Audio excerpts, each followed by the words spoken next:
Okay, you guys, I'll leave a link in the description on the Daisy 880 results of this pellet right here.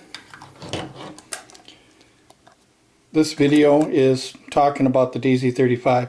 This is Sig Sauer. These are the match grade pellets. Kind of remind me of H&N in many ways. I don't know if they are, but they might be. But anyway, here's the Daisy 35. And for you guys that are new out there, the Daisy 880 is rifled and the Daisy 35 is a smooth bore.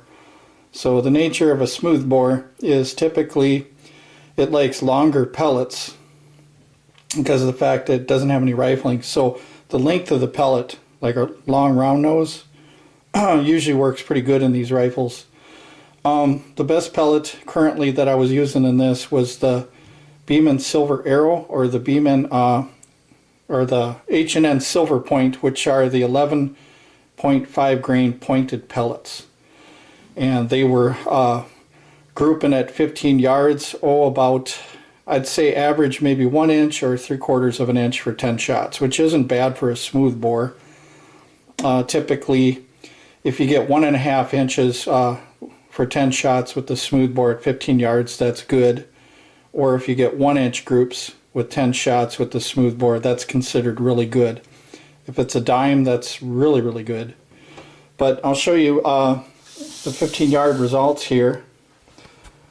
And I had to write down the velocity too. I forgot to do that here. So the velocity on this one was 502 or something like that feet per second. Alright, so Daisy 35, 15 yards, 6 pumps, 502 feet per second. These are the Sig Match 7.4. I took 10 of them and I weighed them and then divided by 10 and I got 7.4 for grain weight. It's a 4X scope, one of them Beeman ones, 4X, and 10 shots. And what I did is I put the crosshair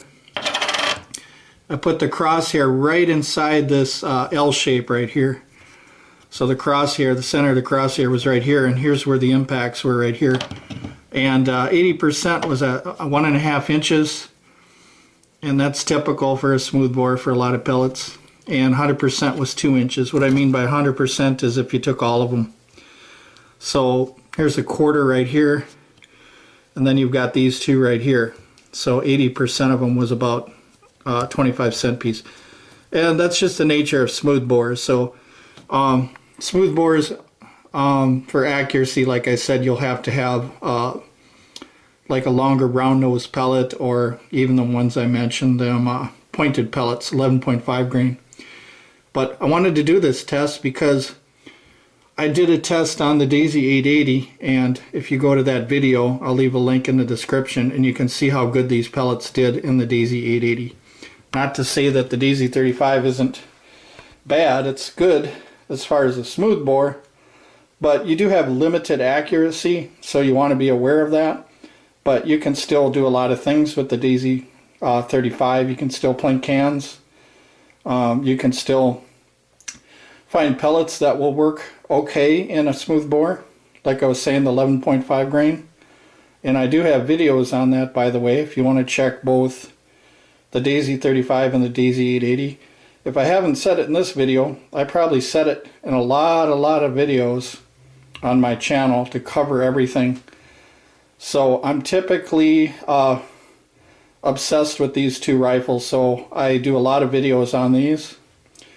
And if I did one video, it'd probably take me a few hours, so I just got little bits and pieces here and there that you're going to have to check if you want to see more details and data and stuff like that. So pretty much these are the results of these pellets. I wanted to try them in the smooth bore just to see how they would work. Typically for a wad cutter in the Daisy 35, it generally likes real tight wad cutters like 9.3 RWS Super Mag, but it all depends. Your Daisy 35 might shoot a little bit different than mine.